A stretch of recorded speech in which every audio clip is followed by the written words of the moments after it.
We are not operating using a playbook that exists. We're writing the playbook. I rely on my team to come to the table, be prepared, be creative, build that level of trust within the team. The patient is always the heart of every decision. We need to make that difference in a patient's life, to give them a little bit of their life back. We owe it to them. We chose to focus on the most common forms of limb-girdle muscular dystrophy to start, which encompasses about 70% of the limb-girdle population, and that is LGMD 2A, 2B, 2C, 2D, 2E, and 2L. Limb-girdle.com is a resource for the community. The site offers education, highlights free genetic testing programs, and allows U.S. residents to request to receive updates from Sarepta. We welcome everyone to join today.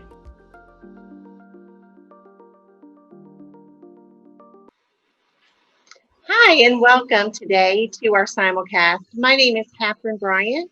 I'm the founder of the Speak Foundation. Today, we're excited to have with us Sarepta Therapeutics. Today, you're going to hear about Sarepta, their gene therapy program, the natural history study for LGMD.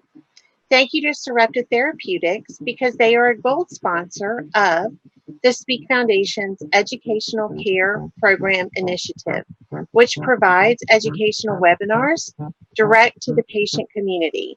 Make sure to stay with us till the end, as there will be a live Q&A with Sarepta's team and an update on next year's National LGMD Conference. At this time, I'm going to introduce Sarepta's team. First, Tamara Wazansky, Senior Manager of Patient Affairs, and Dr. Himal Thakur, Executive Medical Director in Clinical Development at Sarepta. Tamara will be first to present, and with that, I will hand it over to Tamara. Welcome. Thank you, Kat. Really excited to be here today. And the name of our presentation is Introducing a New Limb-girdle Muscular Dystrophy Natural History Study. So we'll be running for about 1 hour until 1 p.m. Eastern Time this afternoon. So just wanted to take the opportunity to thank Kat and the Speak Foundation for hosting Sarepta. There is an immense amount of work that goes into her planning and preparation for these educational webinar series. So just a thank you to Kat and the Speak Foundation, and also to the limb-girdle community for taking the time to log in this afternoon and listen and participate. So just for the flow of today, as Kat mentioned, I'll turn it over in a moment to Dr. Himal Thakur, and he's going to speak about our limb-girdle programs and the gene therapy platform program. And then we're going to move into sort of the meat of the conversation today, which is about our new natural history study. And then we're going to wrap up with community resources and ways to stay connected to Sarepta and engaged in receiving updates as our programs move forward in the future.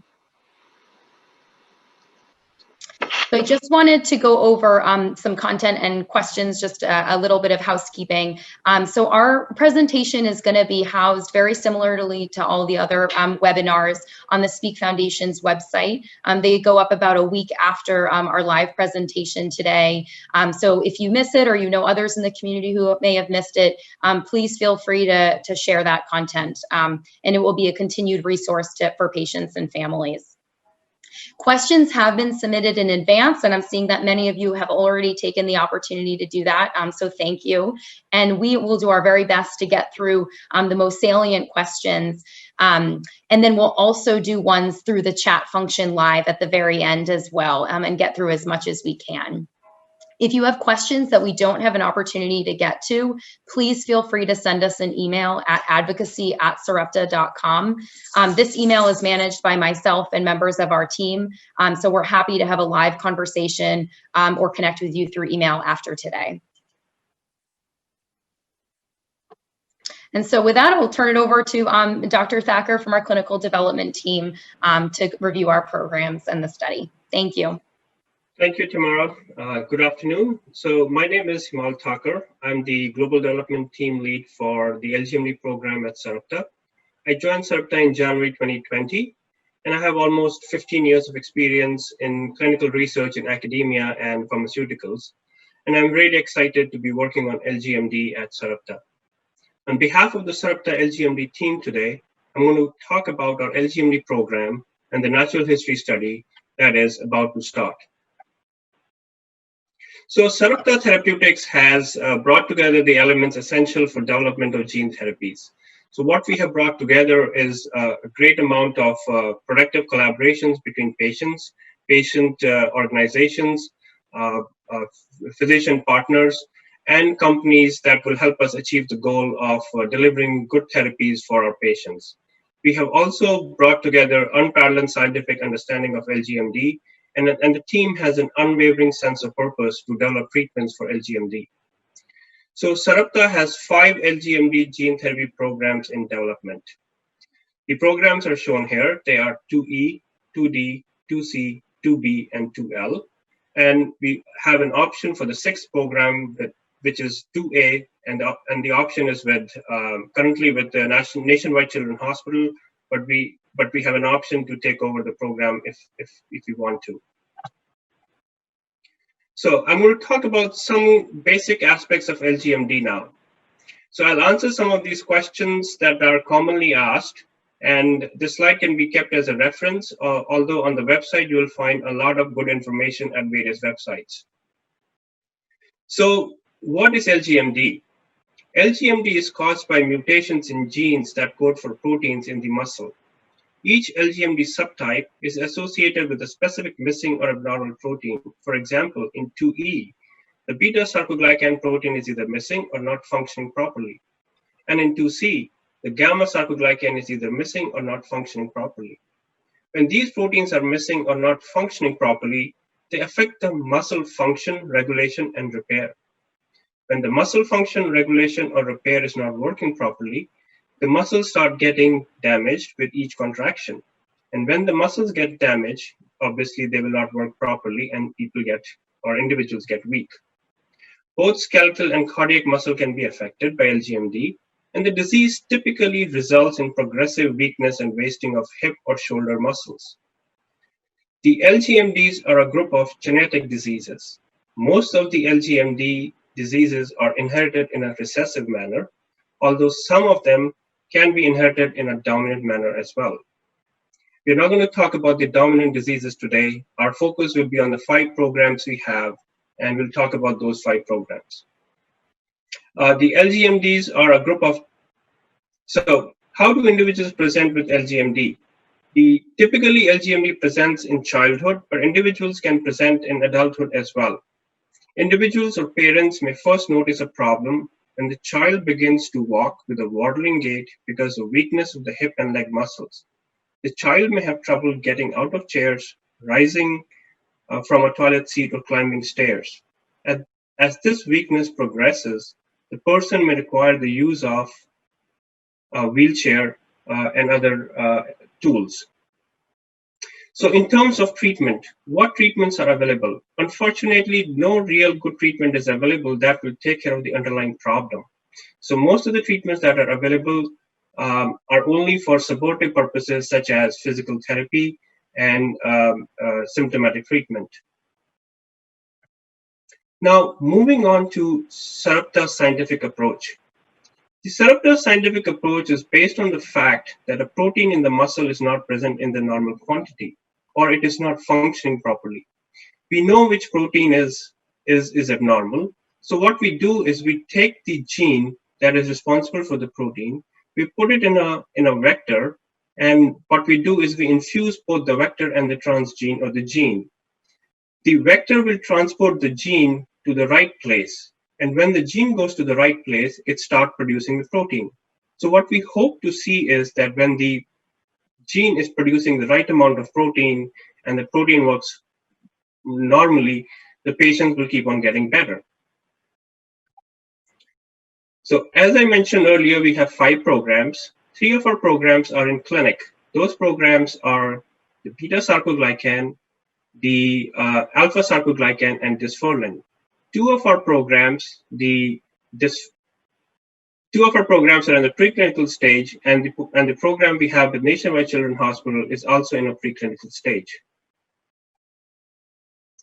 Now, as I talked about earlier about the vector and the transgene, So this slide essentially shows the critical components of Sarepta's gene therapy engine. As I mentioned earlier, we have a vector. Consider the vector like a car, which takes the transgene to the right place.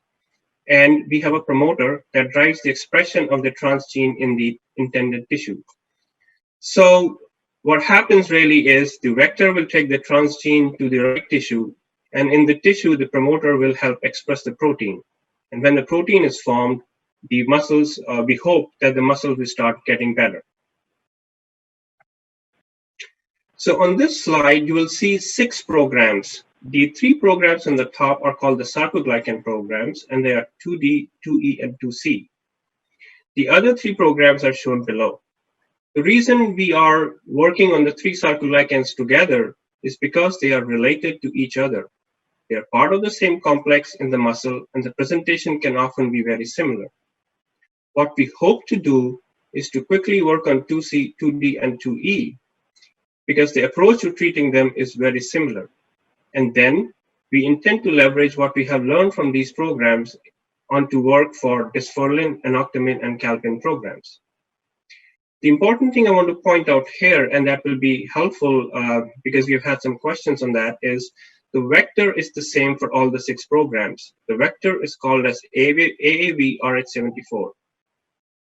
On the slide, you can see that on the left-hand side is the missing protein that we intend to deliver. And on the right-hand side are the 2 promoters that we'll be using. One is called as the TMCK, and the other is called the MHCK7. Now, moving on to the Sarepta's natural history study. So natural history studies are critical to understand the progression of diseases, and this applies to all diseases, whether they are common conditions like diabetes or rare conditions like limb-girdle. In rare diseases such as limb-girdle, natural history studies provide the foundation for a better research. A natural history study is a unique opportunity to observe the natural history of the disease among individuals living with the diagnosis. In a natural history study, researchers try to understand how a disease or medical condition develops over time. The researchers observe what is happening to a group of individuals affected by the disease over a period of time, and this time of observation can range anywhere from few days to years. Researchers may sometimes use standardized tests and a questionnaire to measure progression of disease. No study-specific treatment or therapy is generally provided in natural history disease, and participants continue to get their routine medical care by the healthcare providers. So when individuals participate in a natural history study, they help in getting better understanding of disease. I give one example.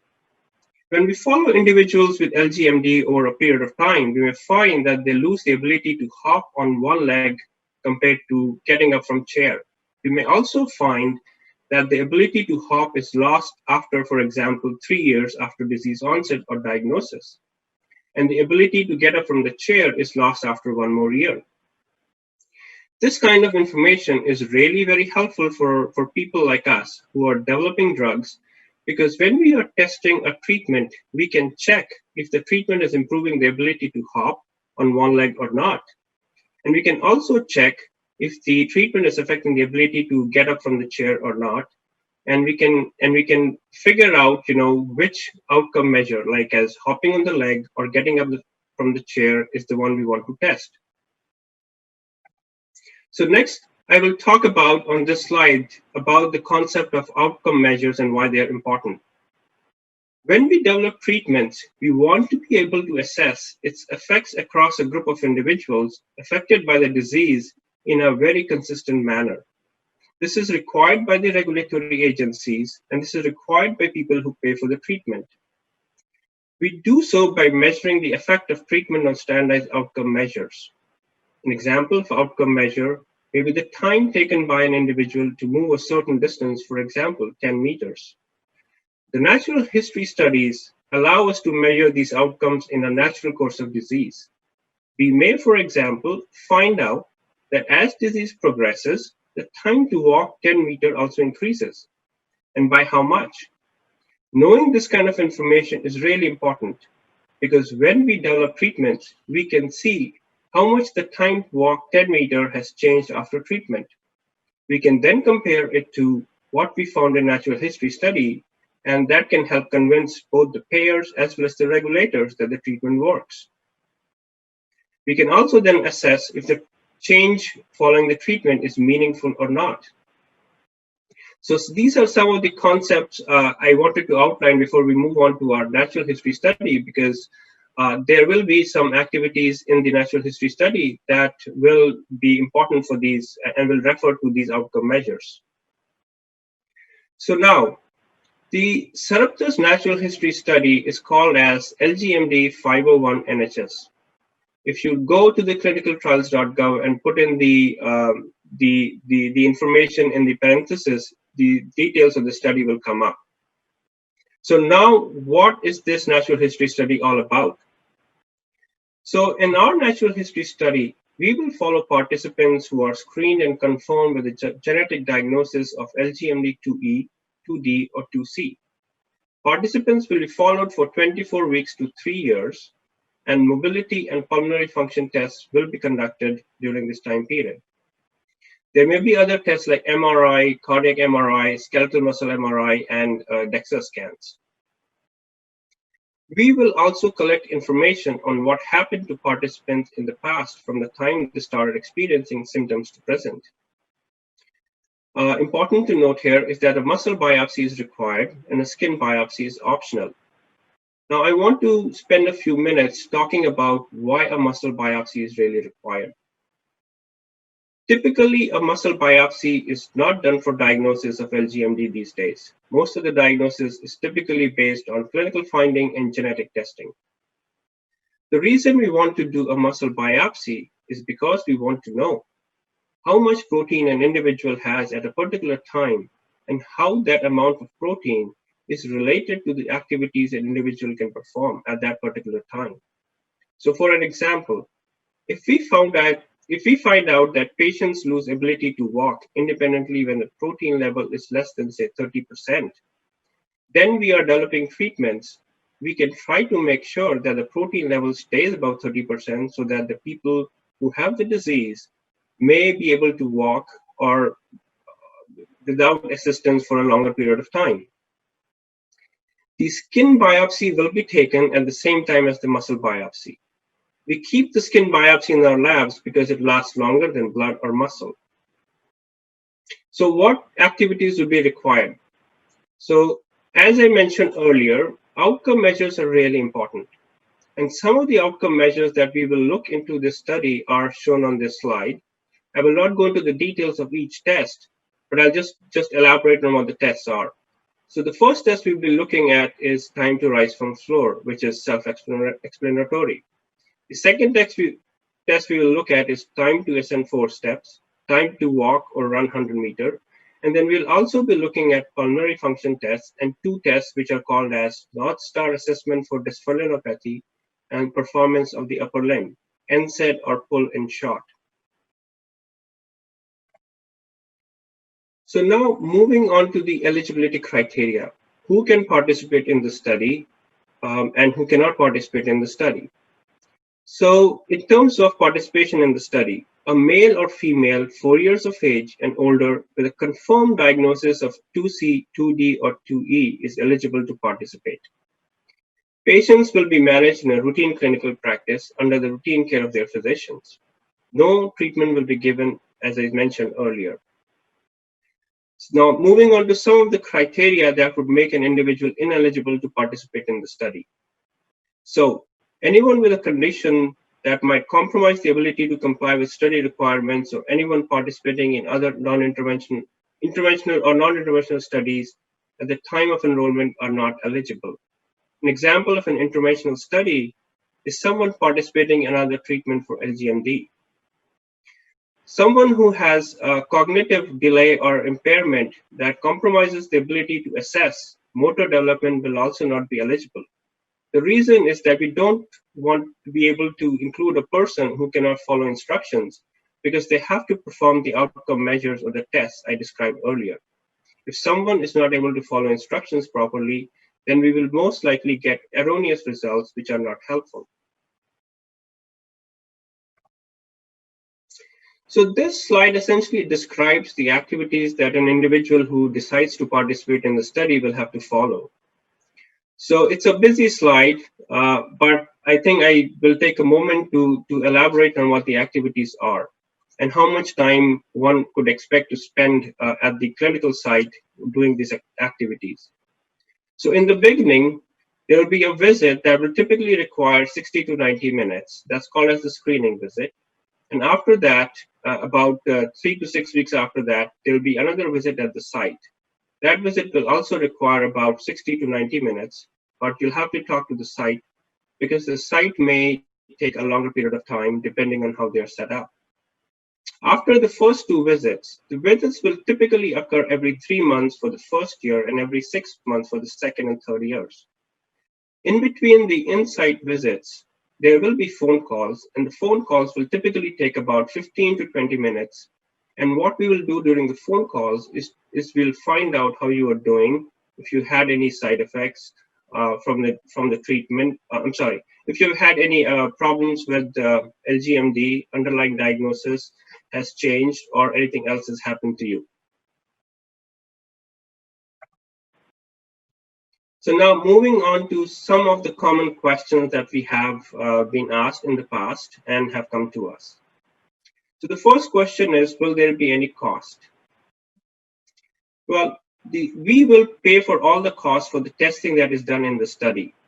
We will not cover any costs for your standard medical care, and these may be billed to you or your insurer where applicable. In terms of payment, you will be reimbursed for each completed visit, but you will not be reimbursed for any phone calls. In terms of travel and payments for travel, you will be reimbursed if you decide to participate for any reasonable travel expenses like bus, train, taxi fares, parking.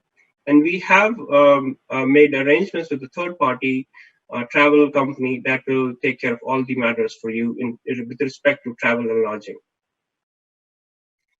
In terms of overnight stays, if an overnight stay is required, because that's how the site is set up, Sarepta will pay for overnight stay for any number of nights as are required. Now, one question that we have been asked very often is, will the results be shared with me? The answer is yes, some of the results will be shared with you. So as I mentioned earlier, there will be some tests that will be done in the study. The tests include blood work, cardiac MRI, skeletal muscle biopsy, and skeletal muscle MRIs. So some of these results will be shared with you. There are other tests that have been done, such as the whole genome sequencing, that will not be shared with you because we really don't know what it means. These tests, like the whole genome sequencing or the RNA sequencing, are exploratory in nature, and we are still trying to understand what these results will mean. So on this slide, we want you to be able to reach us if you have any further questions. And the number is provided over here. The email for Sarepta is provided over here. And additional information on the clinical trial is available at clinicaltrials.gov. Now, to end my presentation, I would like to state one more time that participation in natural history study is an important contribution by the patient community to helping understand LGMD. I understand, and we understand, that the commitment for up to 3 years seems a lot, especially when no treatment is being provided. But I hope that I have conveyed to you that your participation and commitment to a natural history study is really important for people working on LGMD to be able to better understand the disease in order to develop effective treatments quickly and efficiently. The change you can help produce by participating in the study will be felt by people currently diagnosed with LGMD and generations of patients diagnosed with LGMD later on. The impact will also be felt by researchers like me who are working not only at Sarepta, but also at other places with the goal of bringing effective treatments for our patients. So I would like to thank you all for listening to us, and thank you for your contributions. Great. So we'll move right into the Q&A right now. So I'm going to start with the first one, which is really around timelines. So this we'll have Hamal and also Sarah Newhouse from our clinical development team, who's going to help answer some of these questions. So the first one is really around timelines for the 6 programs, and when can we anticipate movement on the 2E program and the others that Sarepta is in. So if we could take the time to answer that question first. Yeah, so we are, as I mentioned in my talk, we are moving quickly with all the 6 programs. The 2E program is already in the clinic, and we intend to be able to start a phase 3 study sometime next year. The other programs like 2D and 2C, we are also working on them, and we hope to be able to start at least 2D and 2C in the next 18 months. I cannot promise timelines at this time point because we really don't know how long it will take, and it depends largely also on the feedback we receive from regulatory agencies. But our expectation is that we should be able to start something in 2D and 2C in 18 months or so. Great. The next question is specific to the natural history study. If we participate in the natural history study, does that guarantee that we will be included in the gene therapy trial? Thank you for that question, and it's an important question. So unfortunately, we cannot guarantee that if you participate in the natural history study, you'll be able to participate in the gene therapy trial. And the reason is this: the trial that will be used for gene therapy will have a different set of inclusion-exclusion criteria. So if you're able to meet those inclusion-exclusion criteria, you'll be able to participate in the gene therapy trial. And actually, that information will be very useful for us, because if you have participated in a natural history study and then you are able to get into a gene therapy trial, then we can assess the information you provide in the natural history study and then compare it to the treatment related effects. So that would be a really good thing from our perspective if you can participate in both natural history study and gene therapy. But as I said, unfortunately, that may not be possible if you don't meet the criteria for gene therapy, such as the age, or if you have antibodies to the virus or the vector. Mm-hmm. And that's actually a good segue, Hamal, into another question just around vector and the virus. So gene therapy is delivered by a vector that is a modified virus. What if you've had this virus before, and can you use a different vector? Is there any workaround for patients who might be in this situation if they were to enroll potential gene therapy trial? Yes, thanks, Tamara. So yes, so if you've had infection before, if you've been exposed to the virus or the vector before, there is a likelihood that you'll have immune response to the vector. If the immune response is above a certain threshold that will test before you get entry into the clinical trial, you may not be able to participate if the titers are above a certain threshold. Now, can we use a different vector? Unfortunately, the vector we are using is just one vector, as I mentioned in my slide earlier. That's called as AAV RH74. We don't have any other vector on which we are working for with LGMD, and that is something that can be looked at later on. But at this point, we have no plans for that. And I'll let Dr. Sarah Newhouse also comment if she has any further comments to it. Sure, absolutely. I think that's a fantastic question. We're very mindful of the fact that we want to include as many members of the community as possible. And we're also very mindful that the limb-girdle community is a wide age range from children and young adults and adults who have the condition. And what is unique about antibody status is that the longer we are around and alive and have colds and flus and exposures, we all have a unique set of antibodies to various viruses. So the way gene therapy is at the moment and where we stand with technology currently is that each gene therapy is created and designed with one particular vector and virus. The hope is that more we learn from these studies and trials, that we're able to identify patients who have different antibodies, and hopefully one day in the future, even use some type of delivery device that doesn't delineate someone having an immune response to it. So I think it's an excellent question. It's something we're learning and building upon, and it's something that we're very mindful of when we're moving forward with creating future gene therapies for as wide of a population as we can reach. Yeah, to finish that off, I mean, other researchers are working on ways to be able to reduce the amount of antibody you have against a particular vector or a virus so that, it can be used again. People are also using treatments like immunosuppression or a lot of immunosuppression at the time of gene therapy so that the immune response is not that potent and you can get gene therapy. But unfortunately, all of this work is still in a very early stage, and neither us or anyone else can really predict how it will really pan out. And it's a good segue to actually the next question, which is kind of around the learnings from one gene therapy and how does it help expedite another gene therapy trial? So how does the previous work sort of build on future work? If you could talk about that a little bit. That's an excellent question. And as I mentioned, our gene therapy vectors are the same. So when agencies or regulatory agencies such as the FDA or the EMA look at gene therapies, they want to make sure that the gene therapies are safe and they are effective. So they don't want to put you or patients at risk. So that is their critical mandate, to make sure the gene therapy is safe. When we use the same vector, and if we have shown that the vector is safe in one disease, then they have a higher level of comfort level that it will be safe in the other disease as well. Because you typically would see the same kind of immune responses, the same kind of improvement after the second gene therapy as well. So that's how we really build on it. So the way I showed it on the slides is that we're working on 3 sarcoglycans. If we can show that the gene therapy is safe and effective for 2E, because they are using the same kind of vector, which is the AAV-rh74, we can build on that evidence, and we will probably require less evidence in certain areas when we talk to the agencies like the FDA and EMA.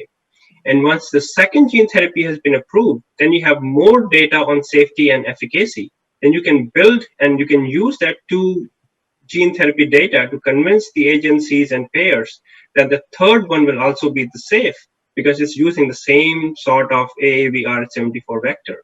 So that's how we build on each program. Great. I want to actually take a couple community-related questions, and then we'll go back to some on gene therapy.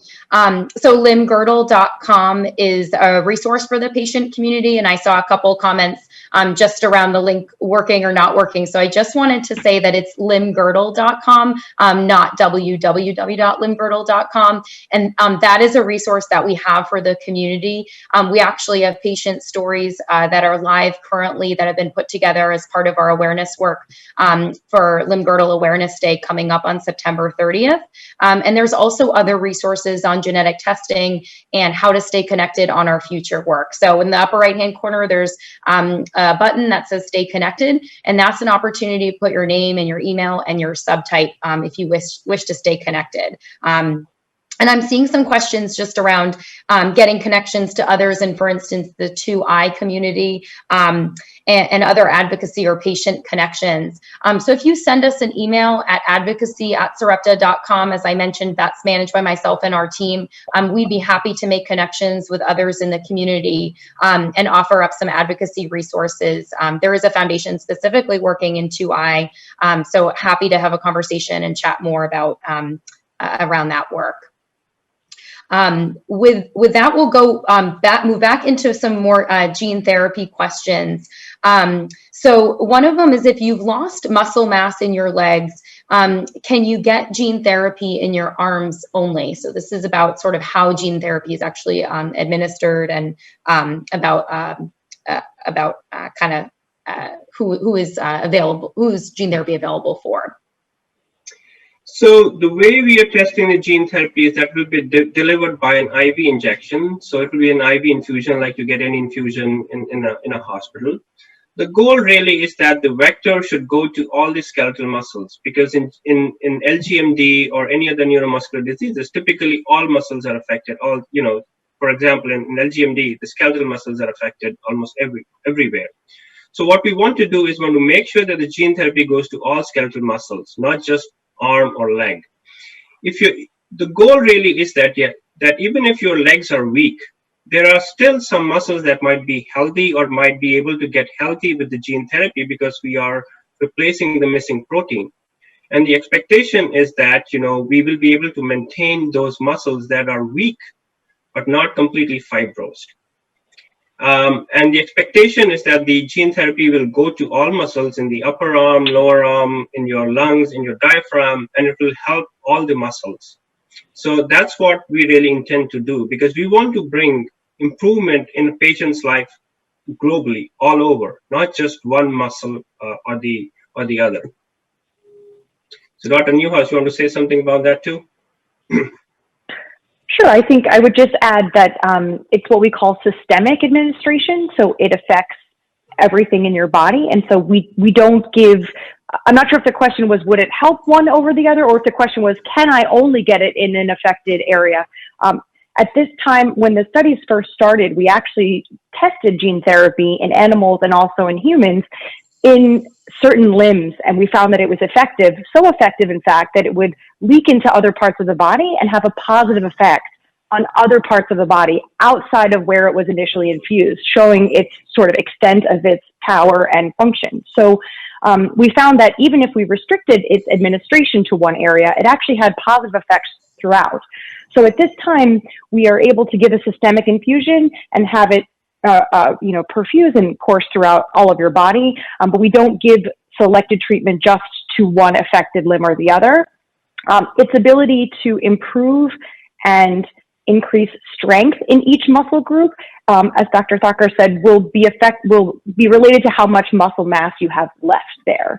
So people that have lost muscle in their leg, that's actually one of our questions. And one of the ways that you can be incredibly helpful to our learning and our science is we are very excited to learn how much of the muscle that's there can be strengthened, how much of that can be retained, stabilized, regained. I think these are questions we share with you that we can learn together through our trials are how much can we help? Where can we intervene? Where's the balance?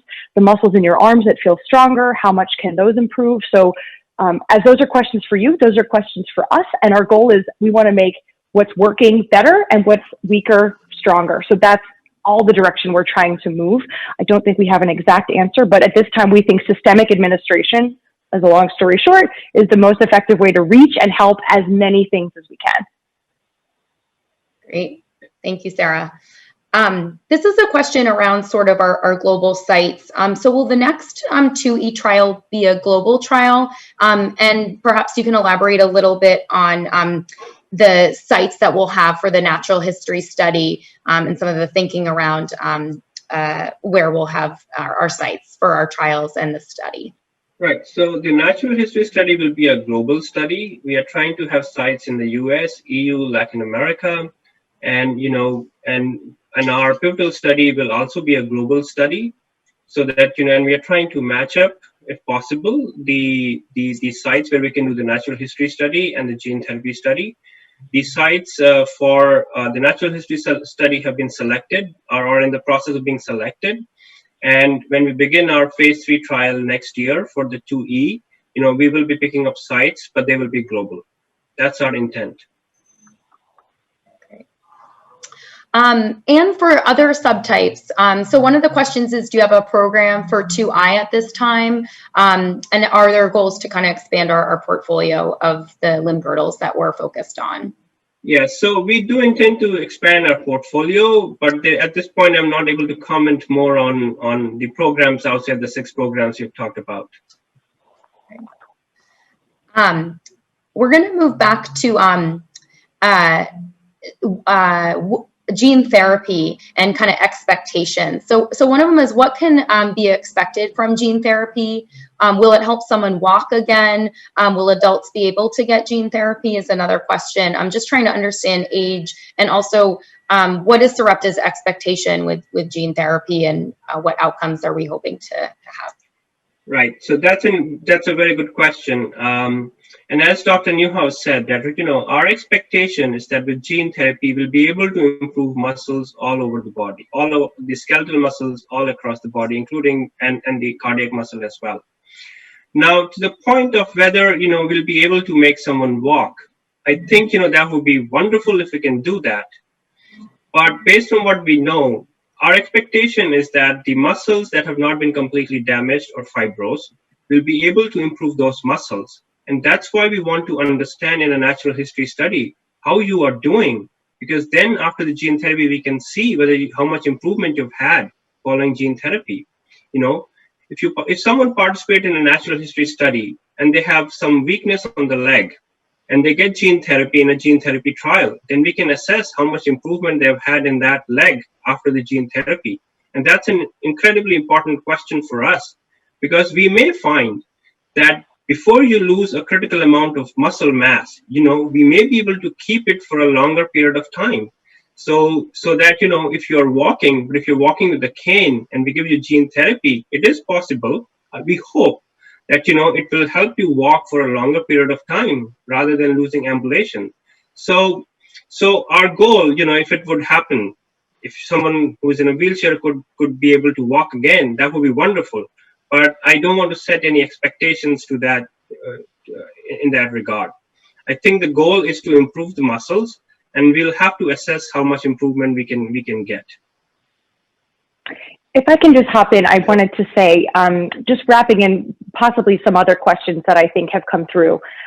One of the elements of clinical trial development and design is something that this community is very knowledgeable and very aware of.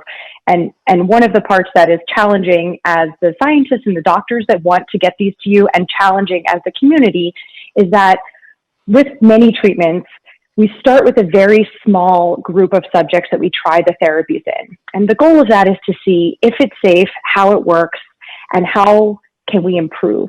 And by the virtue of doing that, we know that we're starting with a very sort of smaller group of patients in a certain age with a certain level of strength.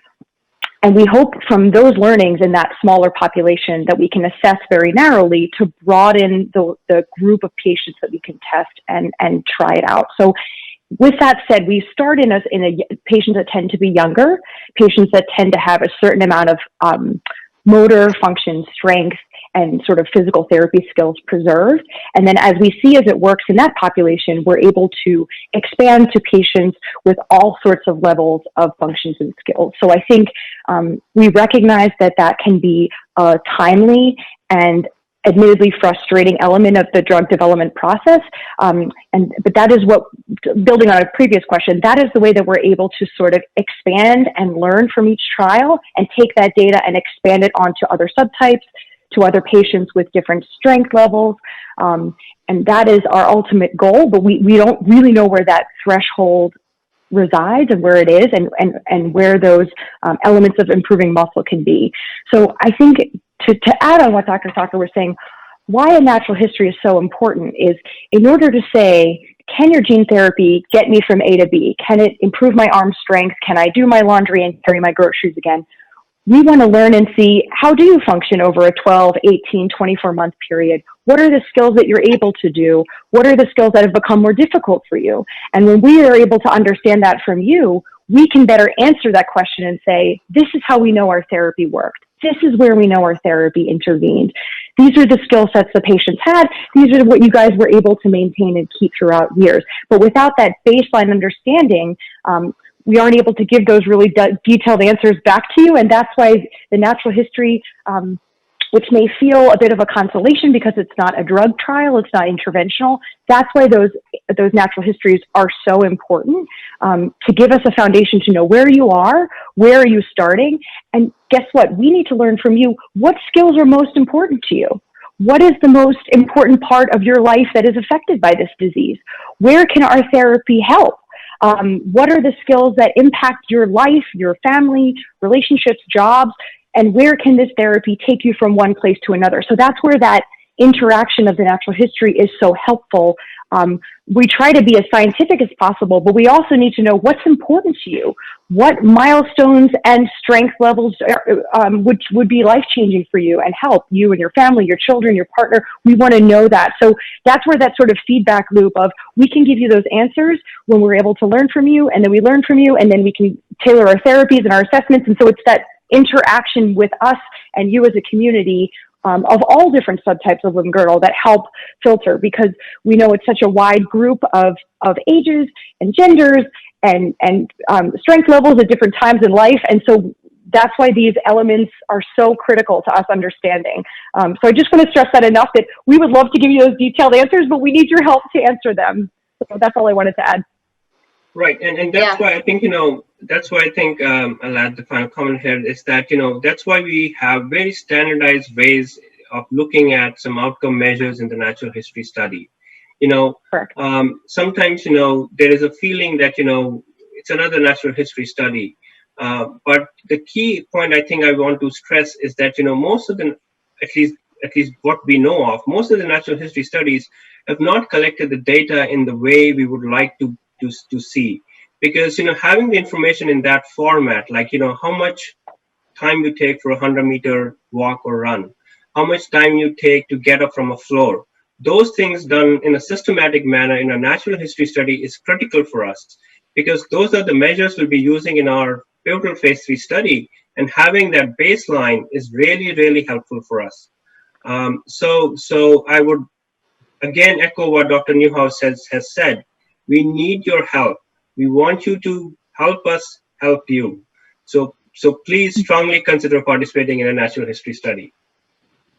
Well, there's enthusiasm coming through the chat function, and one of them is actually remind me how to find out how to enter in this study. So can we just talk about the details of, if you get off this webinar and you really want to get involved and potentially enroll, is it talk to your doctor? Is it talk to the site? If you can clarify that. And also, how do patients in other countries that don't yet have sites that are activated or have started enrolling, how do they make sure they're updated? How often should they be checking the site or, going to clinicaltrials.gov for updates? So excellent question. So I think, there are a number of ways to find out where we are. One way is to look at clinicaltrials.gov, where the information on the sites is posted. We are required to post the countries and the sites where we are doing a natural history study. You can also reach out to us at Sarepta. The information is on one of the slides I had showed earlier. The third thing is, you can always reach out to your primary physicians who take care of you in the neuromuscular clinic, or who generally takes care of you. They may be aware of the trial. They may actually be part of the trial as well. So that would also be a good beginning point. But I think, if you have any questions and you think that you are not getting the information, reaching out to Sarepta probably is the most quickest and the fastest way to get answers. And once you reach out to us, we promise to get back to you, telling you what sites may be available near you and what we can do to get you to those sites if need be. I would just add, I think checking monthly is probably helpful, just because that's sort of the rhythm that the site is updated. So I've had patients that'll sort of set an alarm, and like first of the month, they'll just log on to clinical trials, type in their subtype and say like, what's new this month? What's popped up? What has been updated? There may be ongoing trials where people have updated their results. So that's always kind of just a good, it doesn't have to be the beginning. Whenever in the month is comfortable for you, just checking in once a month is usually a pretty good rule to see if anything has emerged for your area of interest. Yeah. And I just wanted to add that for the specific connection to Sarepta around trials, and Kat, maybe we can send this in a follow-up email, is clinicaltrials@sarepta.com. So that's sort of the best place for updates on potential enrollment, as Himal was saying, when you make outreach to us specifically. There are a couple other questions specific to natural history study. And one of them is, if you aren't able to perform some of the functions outlined, like rising from the floor, climbing stairs, are we still able to participate? I know it was a wordy slide earlier, so if we could just kind of clarify qualifications to be able to enroll. Yes. So our intent is not to exclude any patient who can, or any individual who can participate in the clinical trial. I listed some of the outcome measures. If you're only able to do some of them, you are more than welcome to participate in our clinical trials. The information we get from you during that participation is also going to be very meaningful for us, because we could then figure out, how the other functions or how the other outcome measures evolve over a period of time. And just to echo, anything that you're not comfortable doing or don't feel strong enough to do, it's everything at your level of comfort and safety. That's first and foremost. So whatever skills are too challenging or uncomfortable, we will learn from anything you're willing to share. Great, thanks, Sarah. We have a couple more. So do patients have to be ambulatory to participate in the natural history study? And also around gene therapy trials, just some questions around what type of functionality would be needed for a gene therapy trial in terms of ambulation. So I'll let Dr. Newhouse answer that question. Sure, absolutely. So for the natural history study, we don't have any limitations on your what we say. We use the word functional, meaning like motor function. So any of your strengths or walking or anything, there's no limitations. You just have to be 4 and older and have a genetic diagnosis of your subtype. So there's no limitations on that. The gene therapy study is a little bit more challenging, and I'll tell you, we are thinking long and hard about this. So going back to my previous sort of statement, the pilot study that's been conducted so far in the LGMD2E subtype involved all patients that were still walking. And so the safety information and the data we have so far on how the gene therapy is working has been tested in our first in-human trials on all patients that are currently walking. And so that's the group where I think it's fair to say we have the most information from a safety and from a how does it work perspective. We have it in pediatric patients, and we have it in patients who are still walking. So we know how those patients who with a certain level of weakness got better over a certain amount of time. The gene therapy hasn't yet been tested or tried in a patient who is in a wheelchair and unable to walk. We understand that that's a large group of our patient population. We understand that's something really important to get information around. So going back to my previous answer, remember, we always try to start with a more narrow group of patients in a sort of smaller subset and then expand as much as possible. So for natural history, we'll take any and all people who are willing. For the gene therapy trial, we're still working that out. The best way to show how the drug is working, how it's strengthening the muscles, and how quickly we can make that expanded to as many patients as possible. So to be determined, but keep an eye out. And please know that it's building all the time. Yes. Thanks, Sarah. We have 3 more questions, and I think they'll actually move relatively quickly so we can wrap up on time. Sure. Can you be in more than one natural history study? Yes. So yes, you can be more than one natural history study. That's up to you. Absolutely. Great. And this is a great one. So if you've had a muscle biopsy before, can you use that one, or do you need a new one?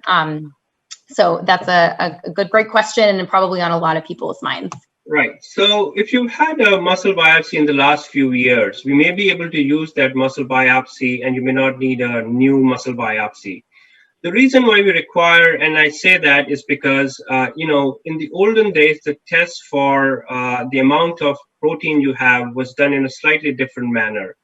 What we do at Sarepta is a very rigorous way of looking at the amount of protein you have in the muscle. And sometimes when we get muscle biopsies from years ago, we can't really use it to do the testing. So that's why, we sometimes are able to use your previous muscle biopsy, but sometimes, you have to get another muscle biopsy because we want to be able to quantify the amount of protein in a very rigorous manner. So, and I think, if you have a biopsy within the last 5 years, we could have a look at it and tell you if you need a second biopsy or not. If you're able to use that biopsy, then a second biopsy is not required. But if that biopsy doesn't help us answer the question we are looking for, then a biopsy will be required. Great. And then the last question, and this is really looking forward, is the natural history study is to C, D, and E. But can the community expect natural history studies in other populations in the future? Yes, so that's a great question. For example, in dysferlin, there are other investigators who have been doing studies, and there was recently, I know that investigators are working on a study for 3 years, which essentially does natural history across a large number of sites. So, so there are other investigators, and we are also working on thinking about what kind of natural history studies we have to do in other LGMD subtypes. Because as we said that, we want to bring all these programs to clinic as soon as possible. And we are identifying the gaps in the natural history studies. And once we identify those gaps, we intend to move forward with natural history studies as appropriate for other LGMD subtypes. Great. Thank you, Hamal, and thank you, Sarah, for presenting and being involved in the Q&A. Just as a reminder, advocacy at sarepta.com is a great place to direct some of your questions. I'm looking at the feed. I realize we didn't get to everyone's. So please feel free to send us a note, and we'd be happy to follow up with you, and also talk about potential other opportunities to hear from the community, and share your story as we move forward in our work to elevate the patient voice as we move our programs ahead. So thank you for everyone's time, and I'll turn it back to Kat, who has her update on the national conference. Thank you so much. You guys did a great job, and I appreciate all that you shared about the natural history study. And we're excited to share with you an update for next year's National Limb-girdle Muscular Dystrophy Conference. This event will be over September 17th through the 20th, and it'll be a virtual conference, and it's going international. So anyone with limb-girdle muscular dystrophy all over the world will be able to attend this virtual conference. And with that, we're going to close with our conference video, and you can find out more information.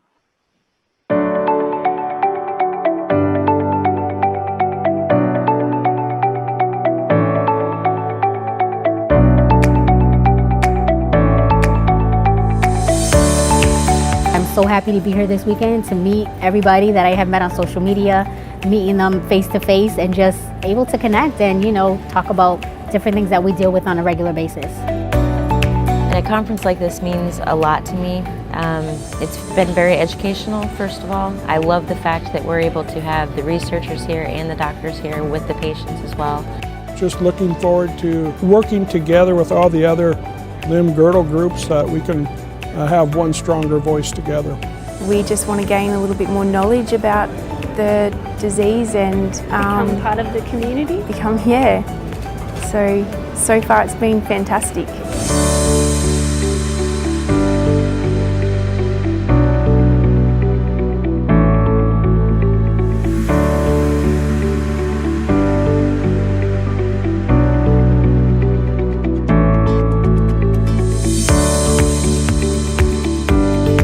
I got a chance to participate in one of the panels here and feel really honored to be able to be here at the first conference.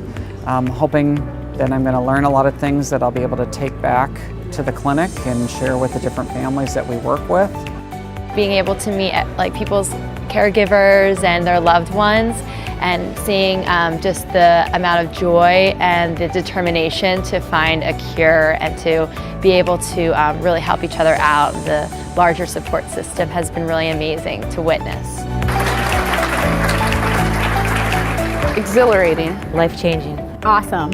Informative. Inspiring. Hopeful.